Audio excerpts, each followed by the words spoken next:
नमस्कार दोस्तों, आप सभी का स्वागत है हमारे द टॉक शो में। आज हमारा ये थर्ड पॉडकास्ट है जिसके बारे में मैं आपको बताते चलूंगा कि आज का जो टॉपिक है वो है एक राइट स्ट्रेटेजी सीजीपीएससी की तैयारी करने के लिए। और ये आज हमको बताएंगे हमारे आज के गेस्ट, जिनका नाम है पारस यादव, जो 2024 में 198 रैंक सीजीपीएससी में इन्होंने अपने सिक्योर किए थे। तो आपका स्वागत है सर थैंक यू हमारे सर। इस शो में।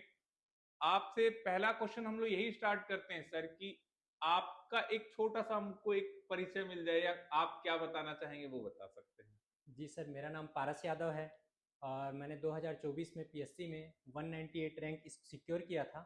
और इस बार भी मैंने सीजीपीएससी मेंस दिया हुआ है सर 2025 का। अच्छा सर, आपने मेंस इस बार लिखा है, जी जी सर। मेंस वगैरह का एग्जाम दिया है। सर, आपके बारे में मैं ये जानना चाहूंगा कि आपने शुरुआत कब से चालू की थी।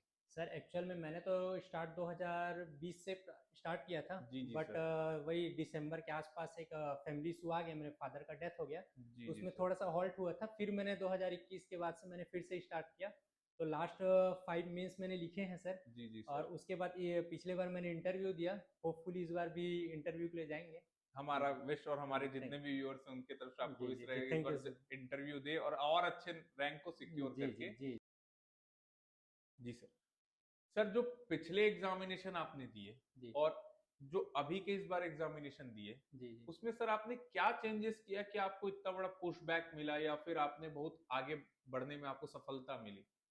सर सबसे बड़ा चेंजेस ये था कि मैंने जो पेपर 7 है वो हमारे सीजीपीएससी में सबसे टफेस्ट पेपर माना जाता जी है। जी सर। क्योंकि उसका एक प्रॉपर सिलेबस नहीं है, जी उसके सर। नोट्स अवेलेबल नहीं होते हमारे हाँ, पास। करंट अफेयर्स का जी, पूरा। तो उसके लिए हमने सबसे पहले मैंने ये किया कि जितने गवर्नमेंट, जैसे अपना एजुकेशन वाला पार्ट है, थर्ड जी सेक्शन जो सर। हमारा पी उसका थर्ड पार्ट आता है पेपर 7 में।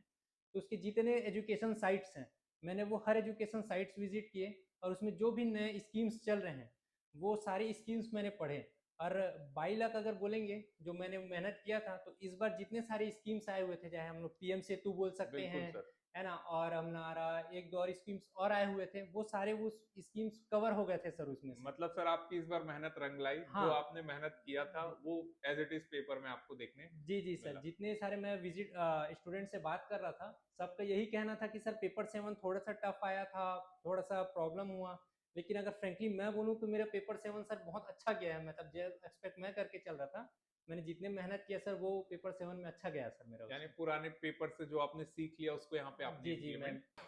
सर, आप एक नया कोई बिगनर स्टूडेंट है जिसको जी सीजीपीएससी अभी स्टार्ट करना है, पढ़ना चालू करना है, वो प्रीलिम्स को लेके अभी 6-7 महीने बाद फिर जी प्रीलिम्स आ जाएगा, तो वो प्रीलिम्स को लेके कैसे तैयारी करे, उसका क्या सबसे पहले स्टेप होना चाहिए, वो आप बताइएगा सर, जो आपने भी अपनी लाइफ में देखा है। देखिए, प्रीलिम्स का अगर स्टार्ट करना है तो सबसे पहले हमको ऑथेंटिक बुक पढ़ना पड़ेगा। जी सर। जैसे हम अगर देखेंगे छत्तीसगढ़ का, अगर जीएस में जाते हैं, छत्तीसगढ़ का जीएस में जाएंगे तो हम एल एन वर्मा पढ़ सकते हैं। जी सर। और अगर छत्तीसगढ़ हिस्ट्री में जाते हैं तो बिहार सर का बुक बिहार सर। है ना, एक गीतेश रोहित सर का भी बुक है जो जी बहुत सर। अच्छा है सारे सब्जेक्ट्स को लेके।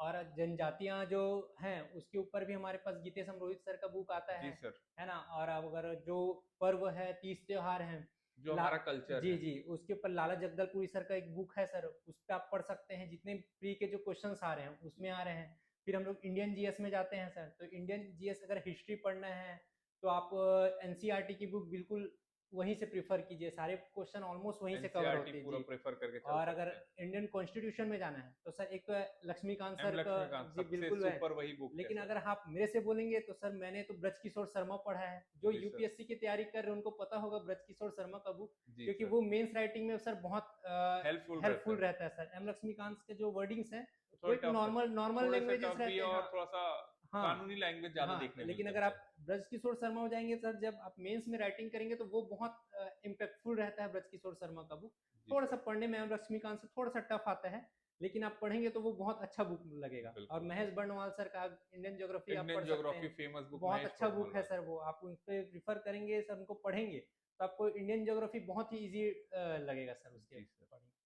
सर, और इसी में ही सर एक मेन जो पोर्शन होता है स्टडी की तैयारी के दौरान, हमारा कोई भी एग्जाम बिना करंट अफेयर के तो पॉसिबल है जी ही नहीं। जी जी। तो करंट अफेयर के सोर्सेस आपने कैसे फॉलो किए सर? देखिए सर, अगर करंट अफेयर्स करना है तो सबसे पहले आपको डेली न्यूज़पेपर तो बिल्कुल पढ़िए। पढ़ना ही जी, पड़ेगा। अगर न्यूज़पेपर में आप देखिए बहुत सारे न्यूज़ रहते हैं, लेकिन अब एक स्टूडेंट है तो स्टूडेंट को पता होता है कि कौन से न्यूज़ आ रहे हैं। जैसे अगर छत्तीसगढ़ में मंत्रिमंडल ने कोई निर्णय लिया तो उस पर क्या हुआ, या कोई एक नया खदान खुला, चाहे कोयला खदान हो या नया गार्नेट का मिला हो, कहीं से भी मिलता है, तो उसको आप प्रॉपर नोट डाउन कर लीजिए कि कहाँ मिल रहा है, क्या कुछ हो रहा है। जैसे आज का एक करंट न्यूज़ है, जैसे मनरेगा का मजदूरी दर बढ़ा छत्तीसगढ़ में। जी सर। तो अब वो नया मनरेगा जो वीबी जो जी राम जी अपना नया हाँ, बिल है नया उसके नाम अकॉर्डिंग, चेंज किया जी गया जी, उसका। तब छत्तीसगढ़ में वो बढ़ गया है, तो वो 300 रुपये हो गया है छत्तीसगढ़ में एक मनरेगा। तो ये जो डेली जो न्यूज़ आ रहे हैं उसको आप नोट डाउन कीजिए। उसके बाद जब एग्जाम टाइम रहता है तो करंट अफेयर्स के बुक्स मार्केट में अवेलेबल रहते हैं, आप बिल्कुल उसको सर। भी प्रीफर कर सकते हैं। या हर 3 महीने या 6 महीने में तो बुक आते रहते हैं, तो आप उसको कंटिन्यू कीजिए। करंट अफेयर्स जितना स्ट्रांग रखेंगे उतना आपको हेल्पफुल रहेगा पीएससी के लिए भी और व्यापम के लिए भी। बिल्कुल सर। तो ये आपने देखा कि एक राइट स्ट्रेटेजी, एक बिगनर जो प्रीलिम्स की भी तैयारी के लिए सोच रहे हो, सर ने बहुत सारे बुक्स के नाम भी बताए, साथ ही साथ करंट अफेयर का सोर्स भी बताया। सर एक सबसे कॉमन क्वेश्चन होता है कि सर नोट्स कैसे प्रिपेयर करें, इस पे अगर आपसे कुछ पता चल पाया सर कि जी आपने कैसे किया था? जी, नोट्स प्रिपेयर मतलब सर अगर देखा जाए तो जैसे जो टॉपिक आप पढ़ रहे हैं, जी सर। जैसे फॉर एग्जांपल हम लोग लेते हैं, जैसे मैंने स्टार्ट किया कि छत्तीसगढ़ ज्योग्राफी से स्टार्ट करते हैं। जी सर। और छत्तीसगढ़ ज्योग्राफी पे हम लोग उसका पूरा प्राकृतिक विभाजन करते हैं। तो आपको अगर आपको पूरे डिटेल नोट्स बनाने हैं तो आप एक टॉपिक लीजिए, बुक अच्छे से पढ़िए, उसके बाद उसको खुद से रिटर्न कीजिए। साथ ही साथ आप एआई से भी यूज़ कर सकते हैं, चाहे हाँ, आप जेमिनी यूज़ करें, चैट जीपीटी यूज़ बिल्कुल करें, तो सर। उसको क्वेश्चन आंसर को आप जितना इम्पैक्टफुल बना सकते हैं, वो आप एक तो आपका आंसर राइटिंग भी हो रहा है, उसके साथ ही साथ आपका नोट्स प्रिपेयर भी हो रहा है। बिल्कुल उसके सर। बाद जब उस मेंस के अकॉर्डिंग मेंस में आप आएंगे तो मेंस में आप आंसर राइटिंग करेंगे, तो मेंस का जो आंसर राइटिंग आप कर रहे हैं वो भी एक आपका एक नोट्स ही प्रिपेयर होते जा रहा है उसके साथ ही साथ यानी में। मतलब सर आज का जो मॉडर्न टेक्निक जी है जी, उसके चैट जीपीटी और जो पुरानी जी, परंपरा बुक्स दोनों को आप वगैरह एक चल के मर्ज कर दीजिए तो आपको कंबाइन करने के बाद एक बहुत अच्छा जी रिजल्ट आपको बहुत देखने अच्छा में। एक आप नोट्स प्रिपेयर कर सकते हैं, और आप जब उसको पढ़ेंगे तो आप बहुत इजीली वे में आप उसको आंसर बिल्कुल याद कर सर। सकते हैं उसके बेसिस में सर।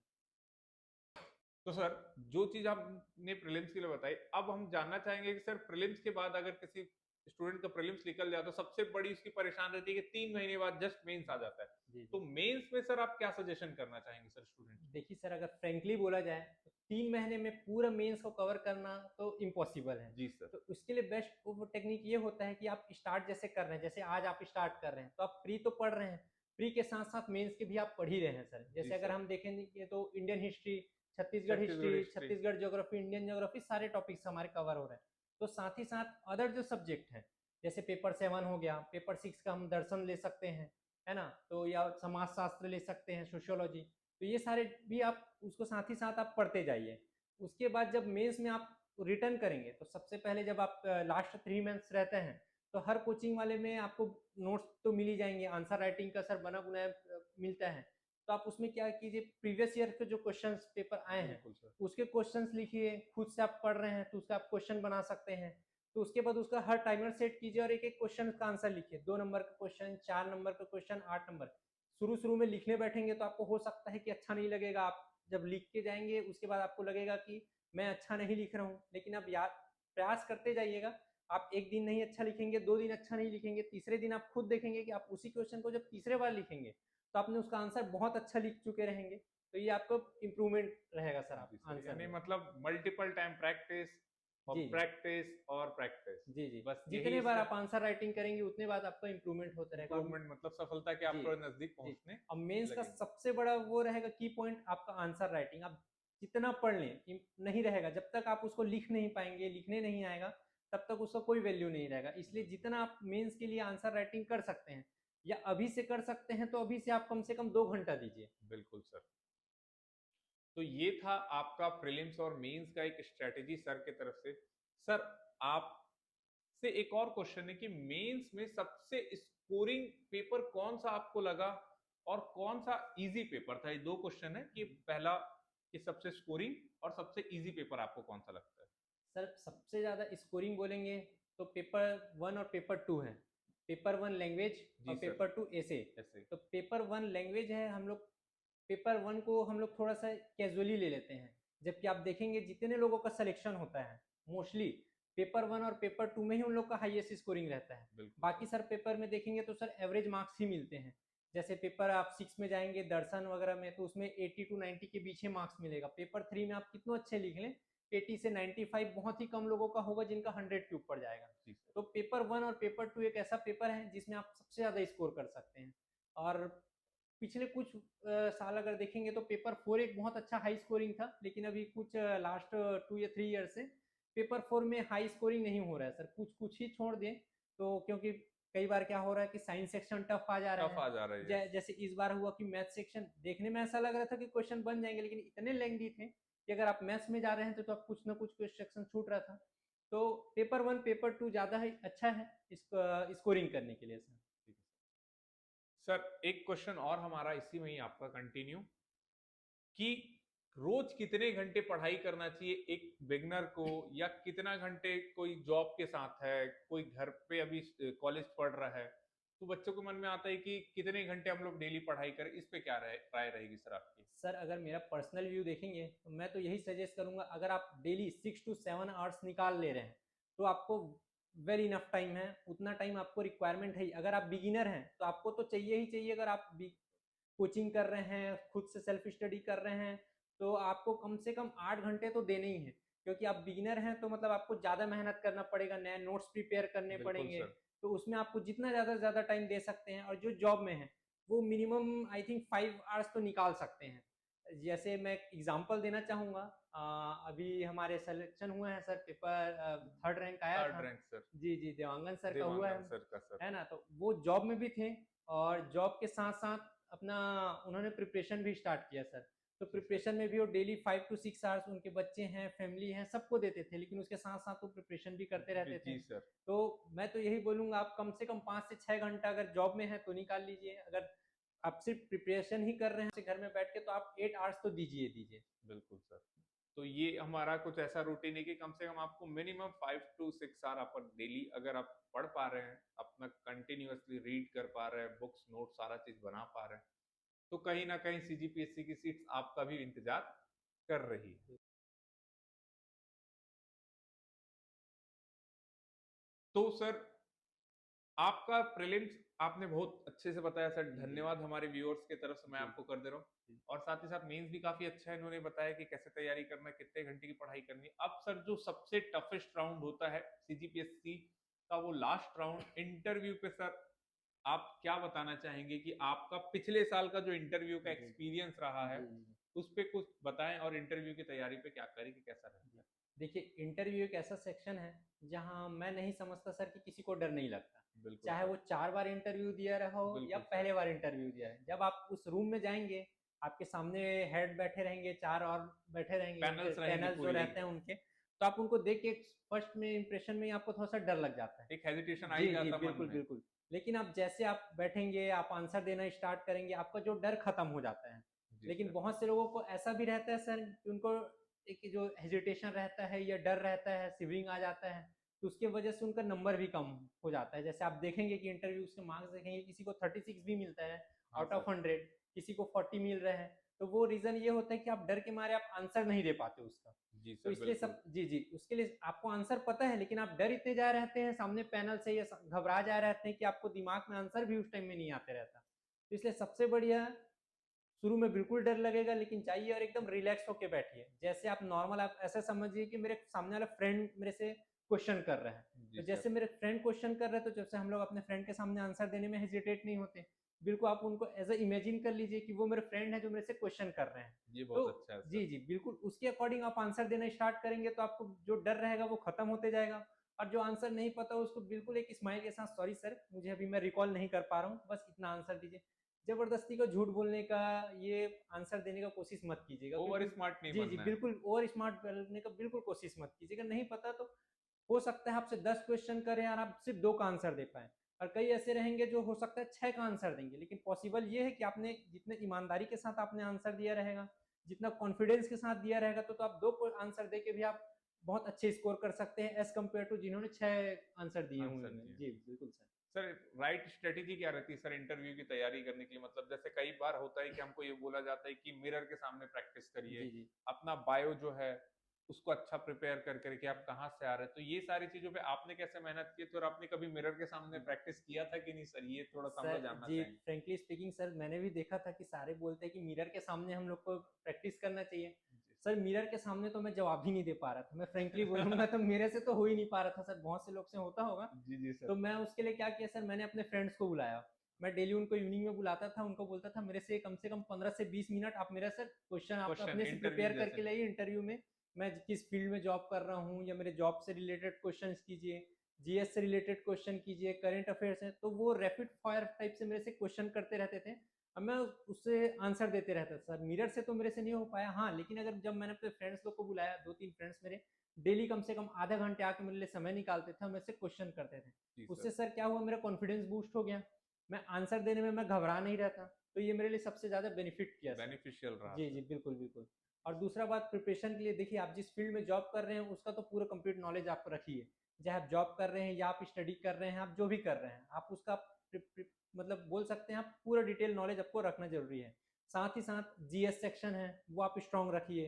दूसरा चीज, लास्ट 3 to 4 मंथ्स जब आप इंटरव्यू पे जाएंगे तो लास्ट 3-4 मंथ्स में जो भी करंट से रिलेटेड इशू हैं, स्पेशली छत्तीसगढ़ से रिलेटेड, छत्तीसगढ़ में, या आप अगर आईटी सेक्शन से हैं, आईटी इंजीनियर हैं, तो आप एआई में क्या वर्क हो रहा है, क्या उसका गवर्नमेंट क्या नया इनिशिएटिव लेके आ रहा है, क्या स्कीम्स चल रहे हैं, उसके ऊपर आप पूरे डिटेल आप नॉलेज रख के चल बिल्कुल सकते हैं। बिल्कुल करके रखिए। जो नए स्कीम्स आ रहे हैं, योजना अपना जो गवर्नमेंट लाया है, उसके ऊपर हम लोग क्या इम्पैक्ट कर क्या रहे हैं, इम्पैक्ट पड़ रहा है या क्या? इंटरनेशनल लेवल पे अगर कुछ करंट हुआ, जैसे अब टैरिफ हुआ, तो उसका इंडिया ने क्या इम्पैक्ट हुआ, इंडिया के ऊपर, इंडिया उसके ऊपर क्या स्टेप्स लिए, ये सारी चीज़ें आपको पूरा पता होना चाहिए। तो ये जी जी सब सर। आप पूरे डिटेल में आप रख सकते हैं सर इसके ऊपर। सर इंटरव्यू में जब हम लोग डैफ का फॉर्म भरते हैं तो जी, बायो को कैसे प्रिपेयर करके अपना जो बचपन से जीता है, कई जी। बार क्या होता है कि बचपन से लेकर अभी तक का एक आध क्वेश्चन उसमें हमारी लाइफ पे आ जाता है, जी, जी, जी। तो ये कैसा आपने फेस किया और इस चीज को आपने कैसे हैंडल किया सर? सर इस पे अगर बचपन से लेके अगर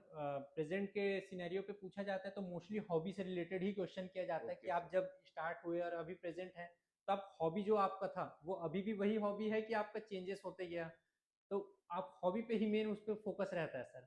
तो आप हॉबी भी ऐसा बताइएगा जिसके आप आंसर दे सकें। जी बहुत से सर। लोगों का होता है सर, जैसे लास्ट टाइम अभी इंटरव्यू में गए थे तो एक रीता शांडिल्य मैम के बैच में था, उनका जो पैनल था, उन्होंने बोला कि सर मैम मेरे को पेंटिंग करना पसंद है, मैं इमेज अच्छा बनाता हूँ, ड्राफ्ट करता हूँ। जी जी। तो मैम ने उन्हें पेपर और पेन दे दिया कि आप मेरा इमेज बना के दिखाइए, और उन्होंने बहुत अच्छा इमेज बनाया उनका। मैम मैम भी उनके बहुत खुश हो गई कि मतलब आप चलिए आप झूठ नहीं बोल रहे। तो आप जो आपका अगर वो है हॉबी है तो उस पर झूठ मत बोलिए। हो सकता है आप बोले मैम मुझे सिंगिंग पसंद है या मुझे खाने बनाने का शौक है, तो आप उससे पूरी डिटेल रखना पड़ेगा आपको। आप ऐसे झूठ बोलने के लिए, सिर्फ उनको इम्प्रेस करने के लिए आप कुछ नहीं बोल सकते, जी क्योंकि सर। उनको आपको हॉबी से रिलेटेड फिर आपको पूरा क्वेश्चंस आएंगे। यानी अगर एक झूठ को छुपाने के लिए और आपको, 100 हाँ, झूठ बोलने पड़ और जाएंगे उनको सर। पता चल जाएगा सर, क्योंकि आप तो जैसे आप मैं बोल दिया कि सर मुझे क्रिकेट खेलना पसंद है, तो चलिए बताइए आप कितने टाइप से क्रिकेट में आउट कर सकते हैं। बिल्कुल। कि जैसे या अभी करंट में मैच हुआ तो आपने कौन सा मैच देखा, है ना, किसको फाइनल में मैच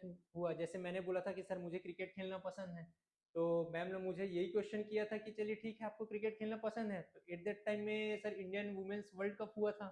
तो फाइनल मैच में किसने अच्छा परफॉर्म किया, best player of the match किसको मिला, आप देखे हैं कि नहीं देखे हैं, क्या चेंजेस रहा पहले और अभी के वुमेन्स क्रिकेट में।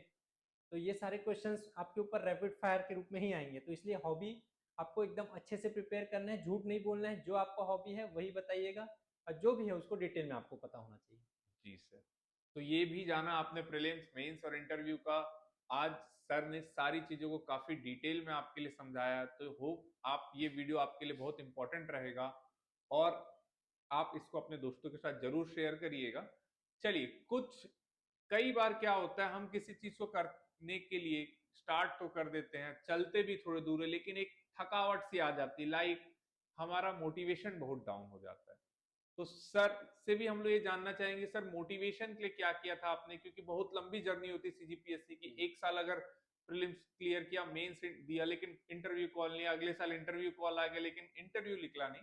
तो सर ये मोटिवेशन पे आपने सर कैसे हेल्प किया? आपका भी बहुत लंबा जर्नी रहा है जी, जी, सीजीपीएससी के जी, लिए, जी, तो जी। उस पे आप क्या बताना चाहेंगे सर उसको? सर प्रिपरेशन के टाइम में ये तो बिल्कुल मान के चलिए, कई ऐसा सिनेरियो आता है, फैमिली सिचुएशन हो जी गया सर। या आपका पर्सनल लाइफ का इशू हो गया कि आप डाउन हो जाते हैं उस टाइम में। बिल्कुल हो सर। सकता है आपका 1 हफ्ते आप अच्छे से पढ़ ना पाए, 2 हफ्ते अच्छे से पढ़ ना पाए, होता है। लेकिन एक बात हमेशा याद रखिएगा, आप प्रिपरेशन किस चीज़ के लिए कर रहे हैं। आपको कभी भी ऐसा लगे ना कि मैं नहीं कर पा रहा हूँ या डाउन हो जा रहा है, तो आप एक बार रोड पे जाइएगा और जब भी अपने सामने से एक बार 0 टू की जब गाड़ी आप निकलते देखेंगे ना, आप ऑटोमेटिक मोटिवेटेड हो जाएँगे। बिल्कुल सर, सरकारी जी, गवर्नमेंट जी। गाड़ियाँ हैं। मैं आपको बहुत अच्छे से वो बताता हूँ कहानी। जब भी मेरे फैमिली में मेरे को पूछते हैं कि आप कौन-सा गाड़ी लेंगे, तो मैं हमेशा अपनी फैमिली में बोलता था मुझे टाटा सूमो चाहिए। तो जी, लोग जी। हँसने लग जाते थे, टाटा सूमो चाहिए। मैं बोला टाटा सूमो विथ 03। तो वो एक कॉन्फिडेंस हमेशा देता था मुझे कि आज भी है सर, जब भी मैं रास्ते से ऐसे निकलते रहता हूँ, कोई भी गाड़ी चलते रहता है, लेकिन जहाँ मैं 03 का गाड़ी देख लिया या 02 का गाड़ी देख लिया, मेरे में ऑटोमेटिक कॉन्फिडेंस बूस्ट हो जाता है। या और आपको देखना है, तब प्रीवियस ईयर जो सेलेक्टेड हुए हैं, आपके जी फ्रेंड सर। सर्कल होंगे, उनको देख लीजिए या दूसरे हैं इंटरव्यू देख लीजिए, बहुत सारे चैनल्स चलते हैं सर लोगों का। आप उनको डेली लाइफ देखेंगे ना, तो ऑटोमेटिक आप मोटिवेटेड हो जाएंगे कि मुझे भी यही चीज़ करना है, इसी के लिए तो मैं प्रिपरेशन स्टार्ट किया था। और सबसे बड़ा मोटिवेशन आपके पेरेंट्स होते हैं। आप एक इमेजिन करके देखिए, आज आप कुछ नहीं है, अगले घंटे में आपका रिजल्ट आएगा, आपके पेरेंट्स कितने मोटिवेटेड हो जाएंगे उस टाइम बिल्कुल सीनियर में। सर। आपका पर्सनल खुद का लाइफ कितना चेंजेस हो जाएगा। आप अभी हो सकते हैं आप जो भी जॉब कर रहे हैं, जॉब नहीं कर रहे हैं, प्रिपरेशन कर रहे हैं, आप कुछ नहीं होंगे, लेकिन अगले 1 घंटा में यहाँ पे बहुत बड़े पोस्ट में बैठ जाएँगे, आपको पर्सनल एक व्हीकल मिल सकता है, पर्सनल घर मिलेगा, घर मिल बहुत एक लाइफ़स्टाइल आपका चेंज हो जाएगा। तो आपको उससे बड़ा मोटिवेशन कुछ नहीं हो सकता सर, मैं ऐसा मानता हूँ। बिल्कुल सर। सर इसमें आपने जो थोड़ा परिवार के बारे में बताया, जी, तो जी। मैं एक बार जानना चाहते हैं हमारे व्यूअर्स कि सर इसमें आपके परिवार आपको मतलब एक एक्सपीरियंस के साथ सबसे पहला सपोर्ट उसके फैमिली का ही जी, होता है। जी। तो आपके में आप किनको श्रेय देना चाहते हैं अपनी फैमिलीज़ में कि जो आपके लिए बहुत हेल्पफुल रहे? जी, जी। तो वो उस पे थोड़ा-सा जी, फैमिलीज़ मेरे फैमिली मेंबर्स तो मैं बोलूँ सर सारे ही बहुत सपोर्टिव रहे हैं, चाहे जी। मेरी माँ हों या मेरे पापा हों, स्पेशली मेरी वाइफ़ हो, है जी ना? सर। तो अगर मैं पापा की बात करूँ तो सर वो मेरे अभी पापा कोरोना में उनका डेथ हो गया था। लेकिन मेरे पापा को जब मैं स्टार्ट किया था, फर्स्ट में मैं नहीं निकाल पाया, सेकंड में मेंस दिया, मेरा नहीं निकला, तो मैं फैमिली मेंबर्स वगैरह का भी कॉल आया था कि नहीं कर पा रहे हैं तो कोई और करने दीजिए, मतलब दूसरा फील्ड में जाने दीजिए। तो मेरे पापा ने उनको एक बात बोला था, आज नहीं लगा पाएगा, 5 साल बाद भी नहीं लगा पाएगा, 10 साल बाद भी नहीं लगाएगा। लेकिन मुझे कॉन्फिडेंस है मेरा बेटा लगा लेगा। वो जो बात था ना सर, वो मेरे को आज भी होता है। जब पापा नहीं है तो वो चीज़ मुझे और ज़्यादा और वो ज़्यादा मोटिवेट कर रही है। मोटिवेट करता है कि जब मेरे पापा ने इतना कॉन्फिडेंस मेरे ऊपर दिखाया था, उनको बात को रखने के लिए मैं तो बिल्कुल सर हमेशा मोटिवेटेड रहता हूँ। फैमिली सपोर्ट बहुत रहता है सर, मेरे जीजा जी हैं, जी। उनका बहुत सपोर्ट रहा है मेरे ऊपर। जब भी मैं ऐसा डाउन होता हूँ तो अब अभी मेरी वाइफ का बोल लीजिए, अभी जैसे 198 रन का आया तो मैं एक्सपेक्ट लेके चल रहा था कि मैं टॉप 50 के अंदर आ जाऊंगा, लेकिन मेरा एसी के पेपर में मेरा स्कोर अच्छा नहीं रहा। बिल्कुल तो सर। मैं थोड़ा सा डाउन हो गया था एट दैट टाइम। मेरी वाइफ ने भी बहुत सपोर्ट किया सर, कोई बात नहीं, इस बार नहीं हुआ, अगले बार हम लोग अच्छे से करेंगे। मॉर्निंग में मैं बहुत डिमोटिवेटेड था, इवनिंग आते आते मेरे में फिर से कॉन्फिडेंस आ गया, इस बार नहीं लगा तो कोई बात नहीं, अगली बार मैं टॉप 10 में घुस के रहूंगा, बिल्कुल सर। रैंक 1 लेके आऊंगा। ये मेरा हम हमेशा से कॉन्फिडेंस रहा। हम सभी यही विश करते हैं कि जी, सर जी। इस बार आपका इंटरव्यू वगैरह अच्छा जाए और इस बार आप सेलेक्टेड हो और हमको एक बार फिर हम अपने व्यूअर्स के लिए आपके पास इस बार जी, जी। Thank you. नौकरी का टैग लग के आए आप पे। Thank you. सर अब ज्यादा हम लोग लंबा नहीं करेंगे अपनी वीडियोस को, लास्ट में बस आप हमारे जो व्यूअर्स हैं इनको क्या मैसेज देना चाहेंगे? बस इसी पे ही हम लोग आज का क्लोजिंग क्वेश्चन यही रहेगा कि आप मैसेज क्या देना चाहेंगे हमारे स्टूडेंट्स को? देखिए, मैं आपको सबसे पहले की चीज़ बोलूँगा, आप सबसे झूठ बोल सकते हैं। आप अपने फैमिली मेंबर से झूठ बोल सकते हैं, फ्रेंड से झूठ बोल सकते हैं, लेकिन याद रखिएगा जब आप खुद से जब अपने आप से क्वेश्चन करेंगे तो आप झूठ नहीं बोल पाएँगे। इसलिए पहले चीज़ तो अपने आप में क्लियर रखिए, अगर आपने प्रिपरेशन स्टार्ट किया है, तो अपने आप से सच में सच्चाई रखिए कि मैं कर रहा हूँ तो मैं कर सकता हूँ। बिल्कुल सर। बिल्कुल, अगर आपको ऐसा डाउट है कि मैं सिर्फ टाइम पास कर रहा हूँ या टाइम स्पेंड करने के लिए कर रहा हूँ तो मत कीजिए। लेकिन अगर आप कॉन्फिडेंस है कि मैं कर सकता हूँ तो यकीन मानिए, हो सकता है किसी का 1 साल में होता है, किसी का 2 साल में होता है, किसी को 5 साल भी लगता है, किसी को 6 साल भी लगता है। बिल्कुल। इसमें कोई वो सबका टाइम साइकिल अलग है, आपका वॉच अलग रहेगा, उनका वॉच अलग रहेगा। आप इस पे बिल्कुल मत जाइए। कॉन्फिडेंस होना चाहिए कि मैं निकाल सकता हूँ। तो बिल्कुल कॉन्फिडेंस होके अच्छे से प्रिपरेशन कीजिए। हो सकता है ऐसा नहीं है कि एकदम आप 1 महीने पढ़ रहे हैं तो अगले महीने हो सकता है 10 दिन में आपको डाउन हुआ तो आपको लगा कि यार मैं अपने नहीं कर पाऊंगा। बिल्कुल नहीं, 11वें दिन से फिर उठिए। आज फेल हुए हैं, दूसरे पेपर में फेल, 5 पेपर फेल हुए, कोई बात नहीं, 6वें पेपर में भी आपका सिलेक्शन हो सकता है। ऐसे बहुत हैं, बहुत आप स्टोरी जाएंगे तो अपने आप को आप देखेंगे कि आप जो पोजीशन में हैं आपसे भी ज्यादा बुरे पोजीशन में है। अगर मैं लास्ट में वो एग्जांपल देना चाहूँ, जी तो सर। अभी लास्ट इस बार सिलेक्शन हुए हैं सर, एक सर उनका भी मेरे को नाम याद नहीं आ रहा है, वो जी सर। टॉप 50 में है। उनका लास्ट 4 टाइम उन्होंने इंटरव्यू दिया है सर, उनका बिल्कुल सिलेक्शन नहीं हुआ, एकदम डाउन हो गए थे। व्यापम में भी ऑलमोस्ट सिलेक्शन होते होते रुका है। तो अब सोचिए सर, 4 इंटरव्यू देने के बाद भी उनका ऐसा हुआ कि नहीं हो पाएगा। 5वें इंटरव्यू में उनका सिलेक्शन हुआ। अब सोचिए 4 इंटरव्यू के बाद अगर वो छोड़ दिए होते कि मेरे से नहीं हो रहा है, नहीं कर पाता, तो 5वें में सिलेक्शन होता क्या? नहीं होता। इसलिए बिल्कुल प्रिपरेशन कंटिन्यू रखिए, खुद से सच्चाई रखिए, खुद में विश्वास रखिए, हो जाएगा। तो आज ये हमारे सर, जिन्होंने प्रीलिम्स, मेंस, इंटरव्यू और एक मोटिवेशनल स्टोरी के साथ, पारस यादव सर जी ने हमें एक बहुत अच्छा ब्रीफ दिया। इनके साथ जो आज इंटरव्यू आप देख रहे हैं, दोस्तों के साथ जरूर शेयर करिए। मैं एक बार और सर का थैंक्स करना चाहूंगा, जिन्होंने इतना कीमती समय और इतना कीमती नॉलेज आपको दिया कि जो प्रीलिम्स, मेंस और सीजीपीएससी की तैयारी करने वाले सभी व्यूअर्स के लिए बहुत हेल्पफुल हो सकता है। तो प्लीज शेयर दिस वीडियोस और हमारे द टॉक शो को सब्सक्राइब कर लीजिए, हमारे चैनल को सब्सक्राइब कर लीजिएगा, और ऐसे ही हम मोटिवेशनल स्टोरीज आपके लिए लेके आते रहेंगे। तो आज के लिए इतना ही। धन्यवाद, बाय, और हम सभी मिलेंगे अपने नेक्स्ट वीडियो में।